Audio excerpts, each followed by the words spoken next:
ಅಲ್ಲಿಂದ ಒಂದು ಕಿಡ್ನಿ ತೆಗಿತಾರೆ, ಗೊತ್ತೂ ಆಗುದಿಲ್ಲ ಎಲ್ಲೋದೆ ಎಲ್ಲಿ ಬಂದಂತೇಳಿ. ಯಾಕಂದ್ರೆ ಯಾವುದೋ ಆಸ್ಪತ್ರೆ ಅಡ್ಮಿಟ್ ಮಾಡ್ತಾರೆ, ಅವನಿಗೆ ಒಂದು 4-5 ದಿವಸದ ನಂತರ ಗೊತ್ತಾಗಿರುತ್ತೆ ಅಲ್ಲಿ ಹೊಲಿಗೆ ಹಾಕಿರ್ತಾರೆ ಅಂತೇಳಿ. ಎಲ್ಲ ನಿಂದು ಸಾಲನೂ ತೀರಿಸ್ಬಿಡ್ತೇವೆ, ತಗೋ ಇದೊಂದು 3 ಲಕ್ಷ ಅಂತೇಳಿ ಕೈ ಕೊಟ್ಟು ಕಳಿಸ್ತಾರೆ.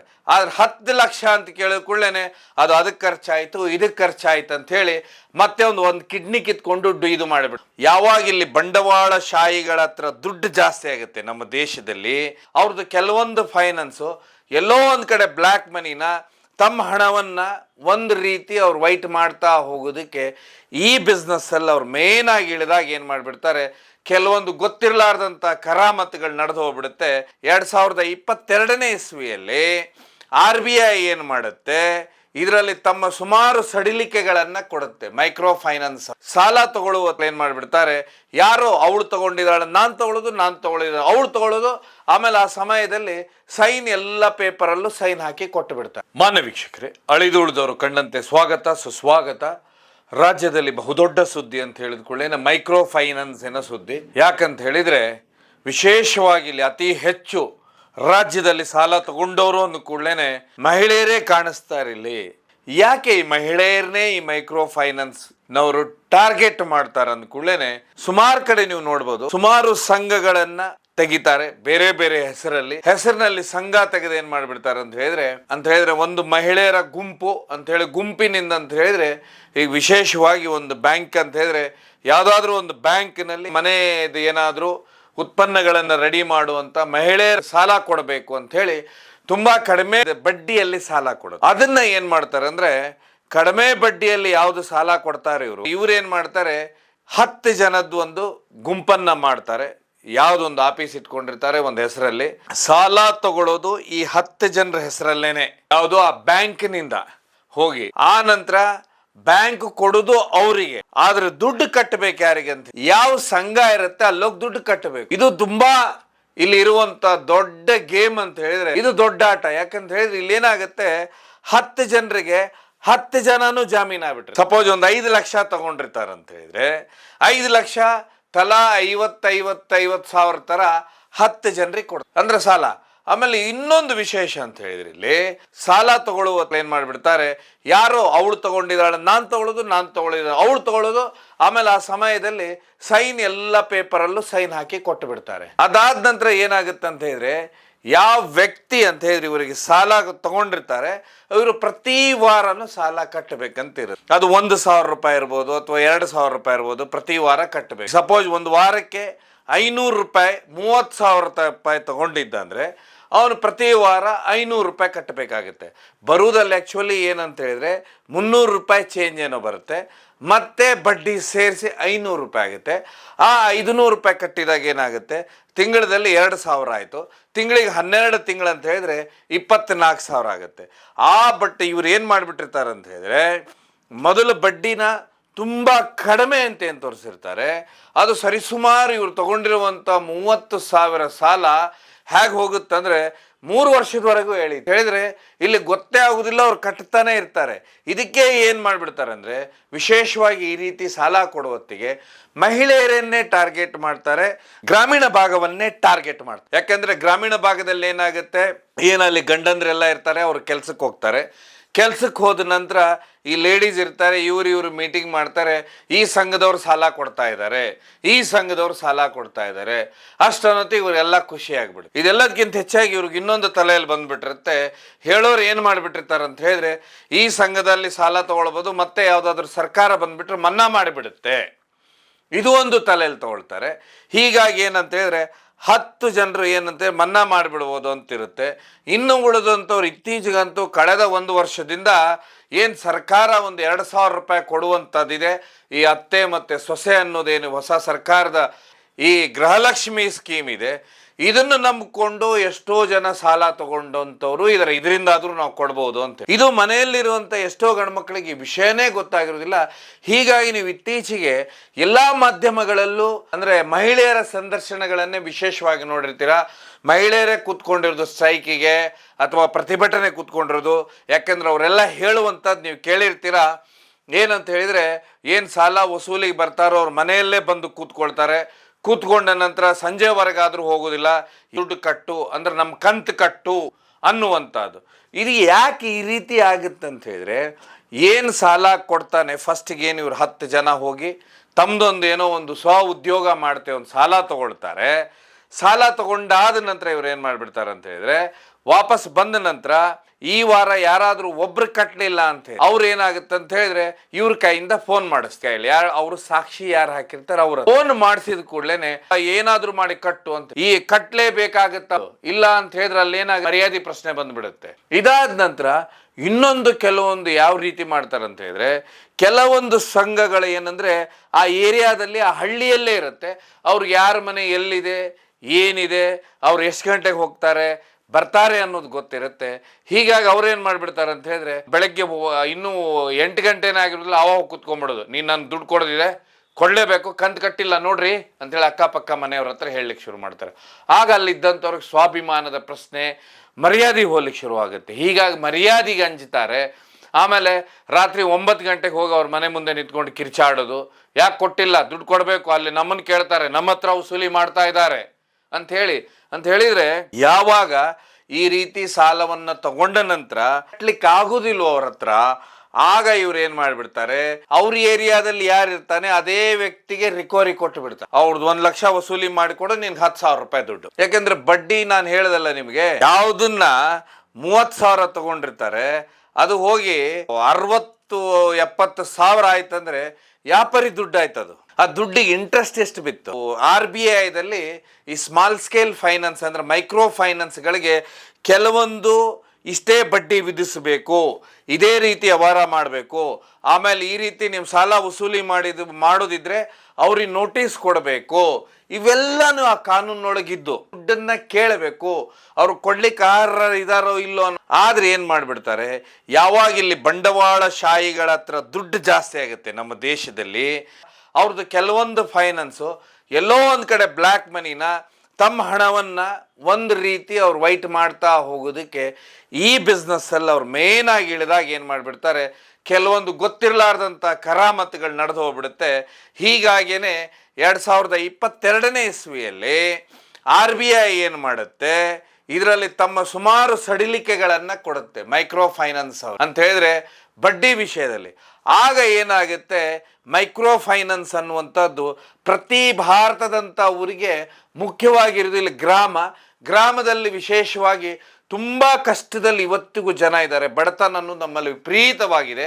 ಯಾವುದೋ ಒಂದು ಚಿಕ್ಕ ಪುಟ್ಟದ್ದು ಏನೋ ಒಂದು ಕೆಲಸ ಇರುತ್ತೆ, ಹೀಗಾಗಿ ಸಾಲ ತಗೊಳ್ಳೇಬೇಕಾಗತ್ತೆ. ಹೀಗಾಗಿ ಇವರೇನೋ ಮನೆಗೆ ಬರ್ತಿರ್ತಾರೋ ಅಥವಾ ಲೇಡೀಸ್ ಸೇರಿ ಯಾವುದೋ ಒಂದು ಈ ಸಂಘದಲ್ಲಿ ನಮಗೆ ಸಾಲ ಸಿಗುತ್ತೆ, ಈ ಸಂಘದಲ್ಲಿ ಸಾಲ ಸಿಗುತ್ತೆ ಅಂತ ಹೋಗಿ ಯಾವಾಗ ಸಾಲ ತಗೊಳ್ತಾರೆ, ನಂತರ ಇವರು ಆಗ ಯಾಕೆ ಸಿಕ್ಕಾಕೊಳ್ತಾರಂತ ಹೇಳಿದ್ರೆ, ನಾನು ಮೊದಲಿಗೆ ಹೇಳಿದೆ 10 ಜನನ ಸೇರಿಸಿ ಒಂದು ಸಾಲನ ಕೊಟ್ಟಿರ್ತಾರೆ. ಆ 10 ಜನರಿಗೆ ಅದು ಡಿವೈಡ್ ಆಗಿರುತ್ತೆ. ಯಾವಾಗ ಇಬ್ರು ಕಟ್ಟೋದಿಲ್ವೋ ಆವಾಗ 8 ಜನರ ತಲೆ ತಿನ್ಲಿಕ್ಕೆ ಶುರು ಮಾಡಿಬಿಡುತ್ತೆ. ಇದು ಒಂಥರ ಚೈನ್ ಸಿಸ್ಟಮ್ನ ಇಲ್ಲಿ ತಗೊಂಡು, ಇದೇ ಚೈನ್ ಸಿಸ್ಟಮ್ ಇವತ್ತಿಷ್ಟು ದೊಡ್ಡ ಮಟ್ಟದ ಸಮಸ್ಯೆ ಕಾರಣ ಆಗಿರೋದು. ಯಾಕಂತ ಹೇಳಿದ್ರೆ ಯಾವುದು 14% ಒಂದು ಕಾಲದಲ್ಲಿ ಅತಿ ಹೆಚ್ಚು ಬಡ್ಡಿ ಅನ್ನುವಂಥದ್ದಿತ್ತು, ಆ ನಂತರ ಅದು ಮುಂದುವರೆದ ಭಾಗವಾಗಿ ನಿನ್ನೆ ಸರ್ಕಾರದಿಂದನೇ ಹೇಳ್ತಾ ಇದ್ರು 17.5% ಅಂತ ಹೇಳಿ. ಅದಾದ ನಂತರ 17.5%ಗಿಂತ ಜಾಸ್ತಿ ಕಲೆಕ್ಟ್ ಮಾಡುವಾಗಿಲ್ಲ, ಅದು 17.5% ಮುಗಿದು ಈಗ 40%ಗೆ ಬಂದು ಹೋಗ್ಬಿಟ್ಟಿದೆ.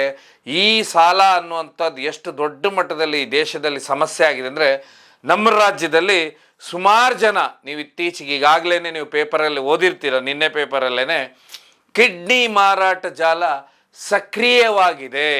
ಯಾಕೆ ಸಕ್ರಿಯವಾಗಿದೆ ಅಂತ ಹೇಳಿದ್ರೆ, ಯಾರು ಈ ರೀತಿ ಸಾಲವನ್ನ ಅಂತ ಹೇಳಿದ್ರೆ ವಿಶೇಷವಾಗಿ ನೀವು ಕೇಳಿರ್ತೀರ, ಅದರಲ್ಲಿ ರಾಮನಗರ ಜಿಲ್ಲೆ ಮಾಗಡಿಯ ವಿಷಯ ಬಂದಿರುತ್ತೆ, ಮಾಗಡಿ ತಾಲೂಕಿನ ವಿಷಯನೂ ಬಂದಿರುತ್ತೆ. ಅದರಲ್ಲಿ ಕಿಡ್ನಿ ಸುಮಾರು ಜನ ಕಳ್ಕೊಂಡಿದ್ದಾರೆ. ಯಾಕೆ ಕಳ್ಕೊಂಡಿದ್ದಾರೆ ಅಂತ ನೋಡ್ಲಿಕ್ಕೆ ಹೋದ್ರೆ, ಇದೇ ರೀತಿ ಅವರು ಕೂಲಿ ಕಾರ್ಮಿಕರು ಇಲ್ಲ ವೇವಿಂಗ್ ಮಷಿನ್ ಅಂತ ಇಂಥ ಜಾಗದಲ್ಲಿ ಕೆಲಸ ಮಾಡುವಂಥವ್ರು ಸಾಲ ತೀರಿಸ್ಲಿಕ್ಕಾಗೋದಿಲ್ಲ. ಆಗ ಎಲ್ಲೆಲ್ಲಿ ಹಳ್ಳಿಗಳಲ್ಲಿ ಫೈನಾನ್ಸ್ ಮಾಡಿದ್ದಾರೆ, ಯಾರ್ಯಾರ್ದು ಸಾಲ ಎಷ್ಟಿದೆ, ಎಷ್ಟು ದಿವಸದಿಂದ ತೀರಿಸ್ತಾ ಇಲ್ಲ ಅನ್ನುವಂಥದ್ದು ಏನು ರಿಕವರಿಗಳಿಗೆ ಕೊಟ್ಟಿರ್ತಾರೆ, ಇವ್ರಿಗೆ ಇನ್ನೊಂದು ಜಾಲದ ಕನೆಕ್ಟ್ ಇರುತ್ತೆ. ಅದು ಯಾವ ಜಾಲ ಅಂತ ಹೇಳಿದ್ರೆ, ಇದು ಜನರು ತುಂಬ ಎಚ್ಚೆತ್ತು ಇರಬೇಕು ಈ ವಿಷಯದಲ್ಲಿ. ಯಾವ ಜಾಲ ಅಂತ ಹೇಳಿದ್ರೆ ಅಂಗಾಂಗ ಬೇಕಾಗುತ್ತೆ. ಯಾಕಂತ ಹೇಳಿದ್ರೆ ನಮ್ಮ ದೇಶದಲ್ಲಿ ಬಾಡಿಯಲ್ಲಿ ಕಿಡ್ನಿ, ಲಿವರು ಈ ರೀತಿ ಏನಾದರೂ ಬೇಕಾದರೆ ಇದಕ್ಕೆ ಸರ್ಕಾರದ ಒಂದು ರಿಜಿಸ್ಟ್ರೇಷನ್ ವೆಬ್ಸೈಟ್ ಇದೆ. ಅಲ್ಲೋಗಿ ಆ ವೆಬ್ಸೈಟಲ್ಲಿ ನೋಂದಣಿ ಮಾಡಬೇಕಾಗತ್ತೆ. ನೋಂದಣಿ ಮಾಡುವಂಥದ್ದು ಈಗ ಸರ್ಕಾರಿ ಆಸ್ಪತ್ರೆಗಳಲ್ಲಿ, ಅದು ಬೆಂಗಳೂರಲ್ಲಿ ಪ್ರಮುಖ ಸರ್ಕಾರಿ ಆಸ್ಪತ್ರೆಯಲ್ಲಿ ಇರುತ್ತದು, ಅಲ್ಲಿ ನೋಂದಣಿ ಆಗಬೇಕಾಗತ್ತೆ. ನಂತರ ಅದಕ್ಕೆ ಅವ್ರ ಸಮಯ ಯಾವಾಗ ಬರುತ್ತೆ ಅಂದರೆ ಕಿಡ್ನಿ ಬೇಕಾದ್ರೆ ಅವ್ರು ಡಯಾಲಿಸಿಸ್ ಇದ್ದರೆ ಅವ್ರ ಟೈಮ್ ಯಾವ ಬರುತ್ತೆ ಆ ಸಮಯಕ್ಕೆ ಅವರ ಕಿಡ್ನಿನ ಯಾರು ಕೊಡ್ತಾ ಇದ್ದಾರೆ, ಅವ್ರ ಬ್ಲಡ್ ಸೇಮ್ ಇದೆನಾ, ಇವೆಲ್ಲ ನೋಡಿಕೊಂಡು ನಂತರ ಇದೆಲ್ಲದಕ್ಕಿಂತ ಹೆಚ್ಚಾಗಿ ಅವರ ರಕ್ತ ಸಂಬಂಧಿಕರು ಆಗಿರಬೇಕಿಲ್ಲಿ. ಯಾಕಂತ ಹೇಳಿದ್ರೆ ಆಕ್ಸಿಡೆಂಟು ಈ ರೀತಿ ಕೇಸ್ಗಳಲ್ಲಿ ಕೆಲವೊಬ್ರು ಅಂತ ಹೇಳಿದ್ರೆ ಮೆದುಳು ನಿಷ್ಕ್ರಿಯೆಗೊಂಡಾಗ ಅಂಗಾಂಗ ದಾನಗಳು ಆಗ್ತವೆ. ಅದಾದ ನಂತರ ಇನ್ನು ಕಿಡ್ನಿ ಇನ್ನೊಬ್ರಿಗೆ ಬೇಕು ಅಥವಾ ಲಿವರ್ ಪಾರ್ಟ್ ಈ ರೀತಿ ಬೇಕು ಅಂತ ಹೇಳಿದ್ರೆ ಆಗ ಅವರ ಸಂಬಂಧಿಕರು ಅಂದರೆ ರಕ್ತ ಸಂಬಂಧಿಗಳೇ ಅಲ್ಲಿ ಅವರು ಬರೆದು ಕೊಟ್ಟು ಅದಾದ ನಂತರ ಅವ್ರ ಸಮಯ ಬಂದಾಗ ಕೊಡಬೇಕಾಗತ್ತೆ. ಆದರೆ ನಮ್ಮ ಕೆಳಗಿನ ಒಂದು ರಾಷ್ಟ್ರ ಇದೆ ಪಕ್ಕದಲ್ಲಿ ಶ್ರೀಲಂಕಾ, ಈ ರಾಷ್ಟ್ರದಲ್ಲಿ ಹಿಂದೆ ಹೇಗಿತ್ತಂತ ಹೇಳಿದ್ರೆ ಇಲ್ಲಿ ಯಾವುದೇ ಈ ರೀತಿ ಕಾನೂನುಗಳಿರಲಿಲ್ಲ.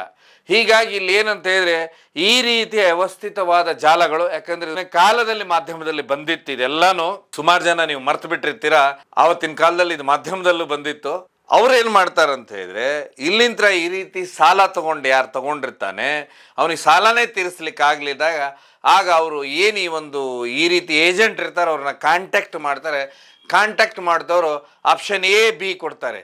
ಈ ರೀತಿ ಕೊಡೋದು ಏನೇನು ಸಮಸ್ಯೆ ಆಗೋದಿಲ್ಲ, ನಿನ್ಗೊಂದು 10 ಲಕ್ಷ ಕೊಡಿಸ್ಬಿಡ್ತೇವೆ ಅಂದ್ಬಿಡ್ತಾರೆ. 10 ಲಕ್ಷ ಕೊಡಿಸ್ತೇವೆ, ಆಮೇಲೆ ನಿನ್ನ ಸಾಲನೂ ತೀರುತ್ತೆ, ನಿನ್ಗೆ ಇನ್ನೂ ಒಂದು 5 ಲಕ್ಷ ಸಿಕ್ಕಿಬಿಡುತ್ತೆ ಅಂತೇಳಿ.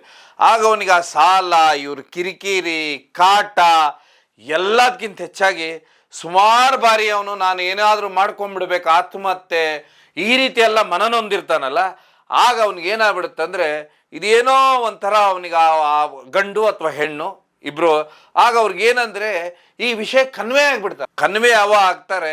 ಆಗ ಈ ರೀತಿ ಇವ್ರನ್ನ ಟೂರಿಗೆ ಅಂಥೇಳಿ ಪಕ್ಕದ ರಾಷ್ಟ್ರಕ್ಕೆ ಕರ್ಕೊಂಡು ಹೋಗೋದು. ಅಲ್ಲಿ ಏನಾಗುತ್ತೆ ಅಂತ ಹೇಳಿದ್ರೆ ಅಲ್ಲಿ ಯಾವುದೇ ಕಾನೂನು ಇನ್ನೊಂದು ಈ ವಿಷಯದಲ್ಲಿ ಅಂದರೆ ಅಂಗಾಂಗ ದಾನ ಅನ್ನುವಂಥದ್ದು ಭಾರತದಲ್ಲಿ ಎಷ್ಟು ಟೈಟ್ ಇದೆ, ಎಷ್ಟು ಈ ಕಾನೂನು ದೊಡ್ಡ ಮಟ್ಟದಲ್ಲಿದೆ. ಇದು ಕೆಲವೊಂದು ರಾಷ್ಟ್ರಗಳಲ್ಲಿ ಕಾನೂನು ಇರುವುದಿಲ್ಲ. ಹಾಗಾಗಿ ಏನು ಮಾಡಿಬಿಡ್ತಾರೆ, ಅಲ್ಲಿಂದ ಒಂದು ಕಿಡ್ನಿ ತೆಗಿತಾರೆ. ತೆಗೆದಾದ ನಂತರ ಅವ್ನು ವಾಪಸ್ ಅಂತ ಹೇಳಿದ್ರೆ ಅವನಿಗೆ ಗೊತ್ತೂ ಆಗೋದಿಲ್ಲ ಎಲ್ಲೋದೆ ಎಲ್ಲಿ ಬಂದಂತೇಳಿ. ಯಾಕಂದರೆ ಯಾವುದೋ ಆಸ್ಪತ್ರೆ ಅಡ್ಮಿಟ್ ಮಾಡ್ತಾರೆ, ಅವನಿಗೊಂದು 4-5 ದಿವಸದ ನಂತರ ಗೊತ್ತಾಗಿರುತ್ತೆ ಅಲ್ಲಿ ಹೊಲಿಗೆ ಹಾಕಿರ್ತಾರೆ ಅಂಥೇಳಿ, ಅಥವಾ ಅವನಿಗೆ ಅಥವಾ ಅವಳಿಗೆ ಹೊಲಿಗೆ ಹಾಕಿ. ಅದಾದ ನಂತರ ಎಲ್ಲ ನಿಂದು ಸಾಲನೂ ತೀರಿಸ್ಬಿಡ್ತೇವೆ, ತಗೋ ಇದೊಂದು 3 ಲಕ್ಷ ಅಂಥೇಳಿ ಕೈ ಕೊಟ್ಟು ಕಳಿಸ್ತಾರೆ. ಆದ್ರೆ 10 ಲಕ್ಷ ಅಂತ ಕೇಳಿದ ಕೂಡಲೇ ಅದು ಅದಕ್ಕೆ ಖರ್ಚಾಯಿತು ಇದಕ್ಕೆ ಖರ್ಚಾಯಿತು ಅಂಥೇಳಿ ಮತ್ತೆ ಒಂದು ಕಿಡ್ನಿ ಕಿತ್ಕೊಂಡು ಇದು ಮಾಡಿಬಿಟ್ಟು ಮಾರಾಟದ ಒಂದು ಜಾಲ ಏನಿದೆ ಇದು ದೊಡ್ಡ ಮಟ್ಟದಲ್ಲಿ ಇದು ಕ್ರಿಯೆ ನಿರ್ವಹಿಸುತ್ತೆ. ಅದಾದ ನಂತರ ಯಾವ ವ್ಯಕ್ತಿ ಕರ್ಕೊಂಡೋಗಿರ್ತಾನೆ ಅವನಿಗೊಂದಿಷ್ಟು ಲಕ್ಷ ಅಂತ ಸಿಗುತ್ತೆ, ಅವನು ತಗೊಳ್ತಾನೆ. ಆದ್ರೆ ಅಲ್ಲಿ ಆ ನಂತರ ಯಾರು ಹಾಕಿಸ್ಕೊಳ್ಲಿಕ್ಕೆ ಹೋಗ್ತಾರೆ, ಯಾಕಂತ ಹೇಳಿದ್ರೆ ಇಲ್ಲಿ ನಮ್ಮ ದೇಶದಲ್ಲಿ ಈ ರೀತಿ ಎಲ್ಲ ಕಾನೂನು ಇರೋದ್ರಿಂದ ಸುಮಾರು ಲೇಟ್ ಆಗೋ ಚಾನ್ಸಸ್ ಇರುತ್ತೆ.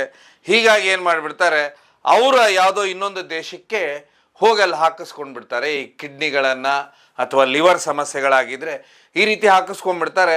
ಆಮೇಲೆ ಅವರೆಲ್ಲ ಒಳ್ಳೆ ಅದನ್ನು ಗಿರ್ಜರಿ ಅಂತ ಹೇಳಿದ್ರೆ ಅದು ಯಾವ ರೀತಿ ಹಾಕಿಸ್ಕೊಳ್ತಾರೋ ಪರಮಾತ್ಮ ಬಲ್ಲ.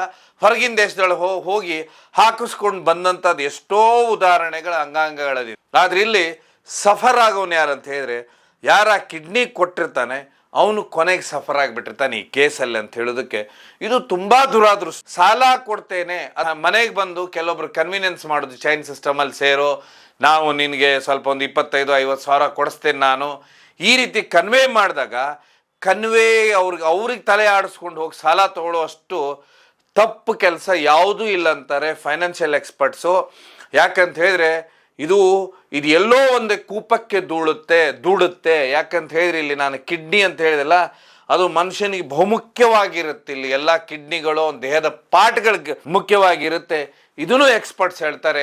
ಈ ರೀತಿ ತಪ್ಪು ಹಾದಿ ಹಿಡಿದಾಗ ಅವರು, ಯಾಕಂದ್ರೆ ನಿಮ್ಮ ಹತ್ರ ಹೇಳೋರ್ಗೆ ಏನು ಗೊತ್ತಿರುತ್ತೆ, ನಿಮ್ಮ ಮುಂದೆ ಬಂದು ಏನಾಗುದಿಲ್ಲ ಬೇಡ ಅದೇನಾಗುದಿಲ್ಲ ಏನೇನೋ ಆಗುದಿಲ್ಲ ಅಂದ್ಬಿಡ್ತು. ಆಗ ಅವನ್ನ ಅರ್ಧಕ್ಕೆ ಹಳ್ಳಕ್ಕೆ ತಳ್ಳಿ ಆ ಕೆಲಸನ ಮುಗಿಸ್ಕೊಳ್ತಾರೆ, ತಾವು ದುಡ್ಡು ಮಾಡ್ಕೊಳ್ತಾರೆ. ಈ ರೀತಿ ಎಷ್ಟೋ ಜನ ಇವತ್ತು ಇದೇ ಕೇಸನ್ನು ಇತ್ತೀಚಿನ ದಿನಪತ್ರಿಕೆಯಲ್ಲೂ ನೀವು ನಿನ್ನೆ ಮೊನ್ನೆ ದಿನಪತ್ರಿಕೆಯಲ್ಲೂ ಓದಿರ್ತೀರಾ. ಸಾಲ ಅನ್ನೋದು ಎಲ್ಲಿಗೆ ಶೂಲ ತಗೊಂಡು ಹೋಯ್ತು ಅನ್ನುವಂಥದ್ದು ಈ ಕೇಸಲ್ಲಿ ಬರುತ್ತೆ. ಹೀಗಾಗಿ ಯಾರೇ ಸಾಲ ನಿಮ್ಗೆ ಎಷ್ಟೇ ಉತ್ತೇಜನ ಮಾಡಿದ್ರು ಅವಶ್ಯಕತೆ ಇದೆನಾ, ಅಥವಾ ಕೊಡುವಲ್ಲಿ ರೂಲ್ಸು ಟರ್ಮ್ಸು ಕಂಡೀಷನ್ ಏನಿದೆ, ಆಮೇಲೆ ಇವರು ಬಡ್ಡಿ ಎಷ್ಟು ವಿಧಿಸ್ತಾರೆ, ಇದೆಲ್ಲದಕ್ಕಿಂತ ಹೆಚ್ಚಾಗಿ 10-15 ಜನನ ಸೇರಿಸಿ ಕೊಡ್ತಾರ, ಆಗನೇ ನಿಮ್ ಸಮಸ್ಯೆ ಶುರುವಾಗೋದು.